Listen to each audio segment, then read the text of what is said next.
Que nada, consideremos que hemos venido con el objetivo de hacer memoria del Señor Jesucristo, y eso es lo que vamos a hacer.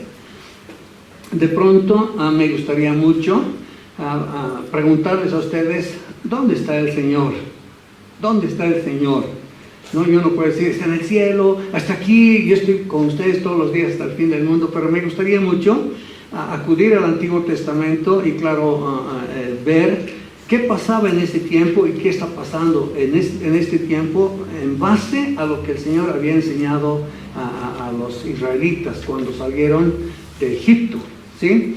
Hermanos, ¿ustedes sabían cuál era el primer objeto que Dios ha ordenado que construyan después de haber salido de Egipto? Nunca se van a olvidar, jóvenes, nunca se olviden. El primer objeto que Dios ordenó que construyan después de salir de Egipto era el arca del pacto. Ahora, muchas veces hemos enfatizado en el tabernáculo. Muchas veces hemos dicho, el tabernáculo era el lugar donde Dios moraba. Era la tienda entre las tiendas, ¿sí? Porque tabernáculo significa tienda. Y es interesante, una tienda de un israelita en ese tiempo se podía hacer con $200, $250. Pero la tienda entre las tiendas, la tienda donde moraba Dios, equivalía a más de $2 millones. Era una cosa magnífica, era la morada de Dios.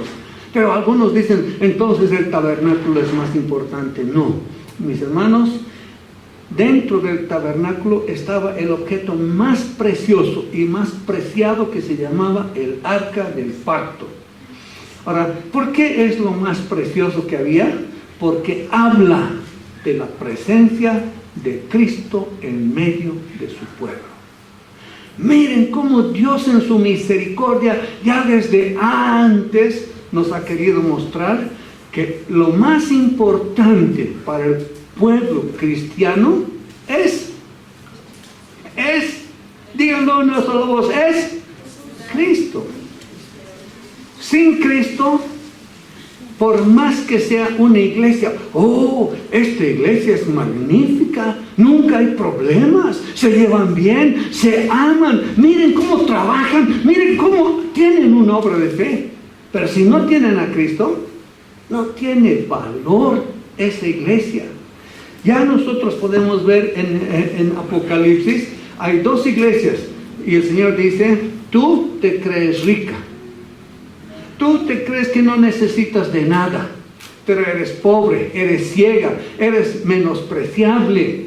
Ven, y de ahí sacamos ese versículo favorito que dice, aquí estoy a la puerta y llamo. Si alguno oye mi voz y abre la puerta, entraré a él. Aunque ustedes no lo crean, cuando yo predico el evangelio a uno que no conoce al Señor, este es un versículo que me ayuda mucho a hacerles entender que ellos están sin Cristo y que necesitan a Cristo con toda urgencia. Pero este versículo Dios no ha dedicado a un no creyente. Este versículo ha dedicado ¿a qué? A una iglesia. Luego hay otra iglesia, dice, nosotros estamos vivos. Tú crees que estás viva, le dice a la iglesia, pero estás muerta.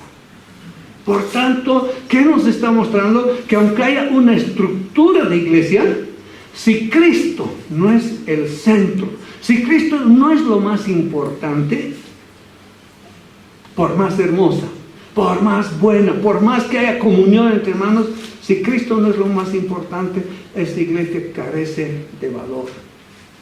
Ahora, hermanos, cuando nosotros vamos a ver que el objeto más importante dentro del tabernáculo había sido el arca del pacto, Dios ha tenido sumo cuidado de apuntar a nosotros que tomemos en cuenta. El tabernáculo estaba rodeado del atrio del tabernáculo. El atrio, podríamos decir, es el patio. Y en el patio es donde los sacerdotes sacrificaban los corderitos. Ningún judío podía entrar al atrio. Los israelitas solo llegaban hasta las puertas del atrio, atravesaban un poquito y decían: he traído mi ofrenda por el pecado. Y el sacerdote se encargaba de decir: agarre de sus cuernos al corderito y vamos a inmolar. Él tenía que ver el sufrimiento que iba a pasar ese corderito por causa de su pecado. Y luego entraban los sacerdotes a consumar el sacrificio de los corderitos, el atrio. Luego venía el lugar santo. Era donde estaban los sacerdotes tomando en cuenta las lámparas, la mesa de la proposición, y estaba ahí también el altar del incienso. Pero había otro lugar que era el lugar santísimo, y ahí, en el lugar santísimo, estaba el arca del pacto. Ahora, si yo puedo hablar hasta mañana si les doy detalles, pero quisiera específicamente decirles qué había dentro del arca del pacto. Por favor, abran sus Biblias en Hebreos 9:4. Hebreos 9:4. Ahora sí voy a usar mi Biblia. ¿De cuántos años mi Biblia física? Y si puedes poner ahí, está bien. Cuesta acostumbrarse a tener una Biblia digital y una Biblia física. 9:4 dice así: el cual tenía el altar el cual tenía el altar de oro de incienso y el arca del pacto cubierto toda de oro, en la cual había una urna de oro que contenía el maná y la vara de Aarón que retoñó y las tablas del pacto. Qué interesante. ¿Qué dice esto a tu corazón? ¿Tú has venido a hacer memoria del Señor Jesucristo? Bien, vamos a sacar provecho. Dice que lo más importante dentro del lugar santísimo estaba el arca del pacto. Era un cofre donde Dios había ordenado que deberían introducir en ese cofre. Primero dice, está ahí, otra vez tengo que leer, está el maná, ¿sí? Luego la vara de Aarón que retoñó y las tablas del pacto. 3 elementos que habían dentro de la urna o del arca del pacto, o el arca de la alianza también se llama.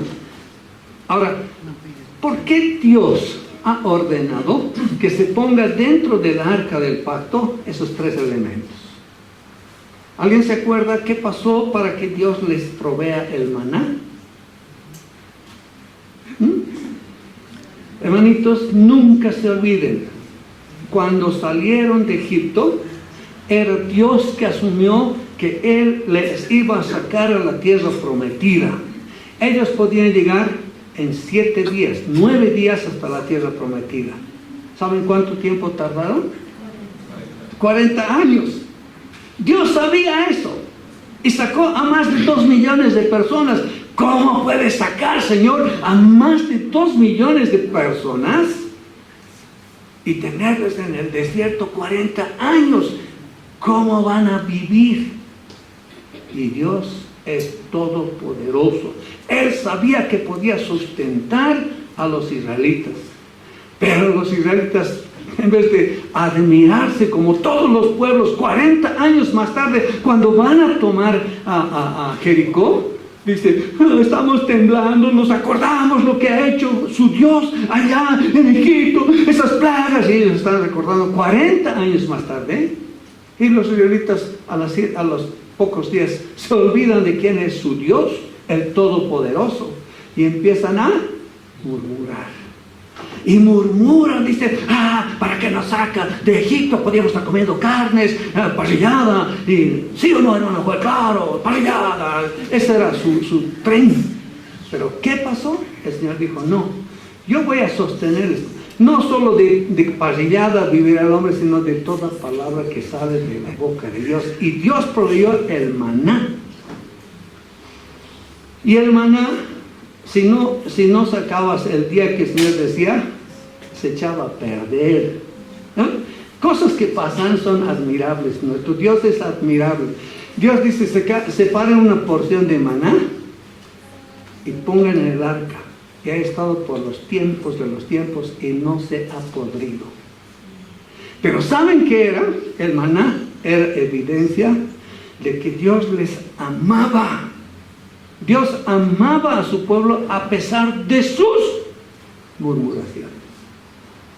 Hermanos, ya lo he dicho una vez, cuidado que algún día diga, no soy digno de participar de la cena. Ninguno de nosotros es digno. Pero ¿saben? Nosotros estamos aquí porque Dios ha mandado a su unigénito. Porque su unigénito ha pagado el precio más caro del universo, dando su propia vida por nosotros, murmuradores. ¿Qué más había dentro del arca del pacto? La vara de Aarón que se reverdeció. ¿De qué nos habla la vara de Aarón que se reverdeció? Nos habla de la rebelión de su pueblo contra autoridad delegada. Hermanos, tomen en cuenta, Dios había escogido a Moisés y le preparó desde antes que Moisés naciese, preparó un cuerpo para Moisés y determinó en qué familia iban a nacer, en qué tiempo difícil iban a nacer, y aún así Dios preservaría la vida de Moisés. Y Moisés dice, yo no puedo ir a Egipto. No te preocupes, te voy a dar a tu hermano por profeta. Aarón va a ser tu profeta, él va a ser tu boca. Tú vas a ser boca mía y él va a ser tu boca. Al fin van a sacar a Israel de la esclavitud del pecado. Pero los israelitas no se conforman y se rebelan contra autoridad. Y, Dios dice, traigan todos los rebeldes y traigan el bastón o la vara de Aarón. Una vara. ¿Ya había sido de qué? Perdón, aquí estábamos hablando de almendro. Ahora, ¿alguien sabe qué características tiene el almendro? Es una madera durísima. No sé si ustedes han escuchado del almendrillo. No se puede trabajar si no es con buena herramienta. Y la vara era tan consistente, pero ya era vara. Era como un bastón. Ha sido tratada esa madera para que sea endurecida y soporte al que va a apoyarse en su vara. Y pueden creer de que esta vara está muerta, tratada, y reverdece. Y demuestra al pueblo, a su pueblo, que Él ha escogido una autoridad. Otra vez, ¿qué hace la vara que reverdeció? Está mostrando que el pueblo de Israel no solamente murmuraba, sino que se rebelaba contra autoridad. ¿Qué más muestra? Dice, estarán las tablas del pacto. ¿De qué hablan las tablas del pacto? Hermanos, ustedes saben, el detalle que dice la Escritura es que Moisés subió al monte, estuvo con el Señor, cuando bajó a sugerencia, a ordenanza de Dios, dice, baja, el pueblo se ha desviado. Y cuando baja con las tablas, dice, ¿qué pasa aquí? ¿Por qué? Y en su desesperación rompe las tablas. Y después de un tiempo el Señor le dice, sube, prepara 2 pedazos de piedra. Otra vez voy a escribir allá los mandamientos. ¿De qué nos habla las tablas? De que el pueblo de Israel era con esa tendencia a la idolatría. De pronto, si no están pasando, meditando en la palabra de Dios, fácilmente se desvían, fácilmente hacen un ídolo. Y eso podemos ver en este tiempo, ¿no? ¿Cuántos de nosotros pensamos que el trabajo que tenemos es, si no hubiera mi trabajo, moriría de hambre? No es así, hermano. ¿Saben qué? Dios es quien lo sostiene. Conozco de un hombre que decía, voy a conseguir trabajo ahí hasta que predique el Evangelio a todos los de esta empresa. Y si en el camino el jefe me dice, no puedes predicar aquí, le voy a decir, entonces ha llegado mi tiempo de partir, voy a buscar otro trabajo. Porque yo no vivo confiando en el trabajo, no vivo confiando en mis riquezas, no tengo confianza en mis bienes, yo confío en el Señor. Él me va a sostener. Entonces, hermanos, miren, qué profundidad hay en esto, ¿no? Está el arca del pacto y Dios, les he dicho, quiere que veamos en el arca del pacto a Cristo. Y Cristo es el que cubre nuestras murmuraciones, nuestra rebelión, nuestra idolatría. Ahora, en el arca del pacto había una tapa enteramente de oro. Se llamaba el propiciatorio. Y en el propiciatorio había unos ángeles con sus alas que cubrían toda el arca. Y él dice que sus rostros miraban al centro del propiciatorio, al centro. Ellos miraban al centro porque el sacerdote entraba una vez al año con la sangre que se había derramado por los pecados de Israel y él tenía que echar esa sangre al centro del propiciatorio. El propiciatorio era el lugar central donde el pueblo de Israel encontraba el perdón de sus pecados y se manifestaba que el Señor iba a estar con ellos un año más. ¡Qué bendición! A ver, imagínense esta noche, ¿no? El lugar central del arca del pacto, encima del arca del pacto está la tapa de oro que se llama el propiciatorio y nuestros pecados, nuestras rebeliones, nuestras murmuraciones están cubiertas por el Señor Jesucristo y su preciosa sangre. Desde ese tiempo, ya el Señor quería mostrarnos que nosotros sin Cristo no tenemos ningún chance de agradar a Dios, ninguna oportunidad de ser salvos por nuestros méritos. Todo se lo debemos a nuestro Señor Jesucristo. Por eso es importante cuando nos reunimos, venimos a hacer memoria de nuestro bendito Redentor, quien dio su vida por nosotros. Hermanos, sería bueno que esta noche nosotros consideremos la Biblia, un libro tan antiguo, con una enseñanza tan rica. Gente ignorante menosprecia la Biblia, dice, estos cristianitos se reúnen a leer ese libro antiguo, pero no saben cuánta información de bendición tiene para nosotros. Y esta noche, con gratitud, podíamos decir, gracias Señor, porque aquí está el pan y la copa, los símbolos que nos hablan de la muerte preciosa de Cristo para limpiar, para cubrir nuestras murmuraciones, rebeliones e impaciencia.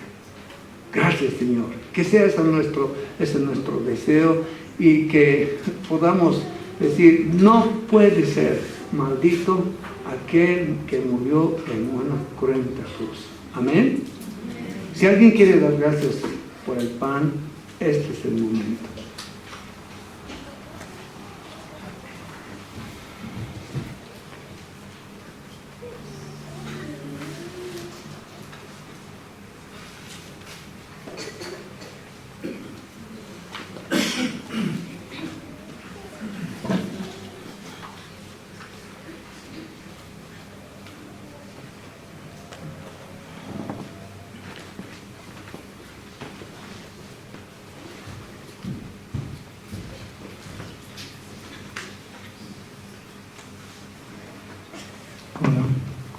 Hermanos, tengan todos ustedes buenas noches. Vamos a dar gracias por el primer símbolo. Señor Dios, queremos darte gracias porque un día has soportado, Señor, que te llamen maldito por causa de nosotros. Te damos gracias porque has soportado tanto dolor, tanto sufrimiento, Señor, Gracias porque has permitido que puedan partir literalmente tu cuerpo. Te damos gracias porque nos amas de tal manera, Señor, que no podemos comprender aún cuando nosotros mismos nos revisamos nuestros corazones. Te damos gracias por tu inmenso amor hacia nosotros. Te ruego que bendigas este pan que representa ese cuerpo, Señor, partido por nosotros. En el nombre de Jesús, Padre Santo, te doy gracias. Amén.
Buenas noches, hermanos. Vamos a orar por el segundo símbolo.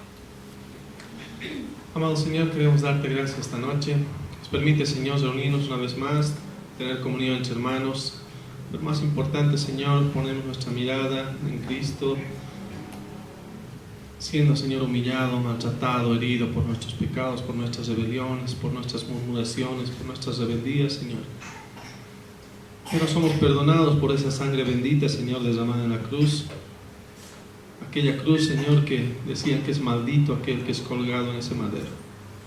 Señor, por esa humillación que ha recibido, Señor, recibimos nosotros perdón de pecados. Queremos agradecerte, Señor, en este día, en esta noche, porque tú nos bendices, Señor, con esta invitación que nos da, Señor, de participar de los símbolos. Y te agradecemos, Señor, por el segundo símbolo que representa la sangre bendita de Cristo. Te agradecemos, Padre, en el nombre bendito de Cristo Jesús. Amén.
Hermanitos, mientras están recogiendo los vasos, las copas, me gustaría mucho pedir como favorito que cantemos Gracias Cristo. Y claro, como no tenemos alguien que dirija, podríamos decirles que los que están aquí saben que no es de ninguna manera obligatorio ni presionado para dar sus diezmos o sus ofrendas, lo que ustedes prefieran, y si nadie ha propuesto en su corazón está bien, solo los que han propuesto en su corazón apoyar la obra pueden hacerlo, ¿no? Entonces tal vez una vez que los músicos estén listos podemos cantar Gracias Cristo.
Espíritu.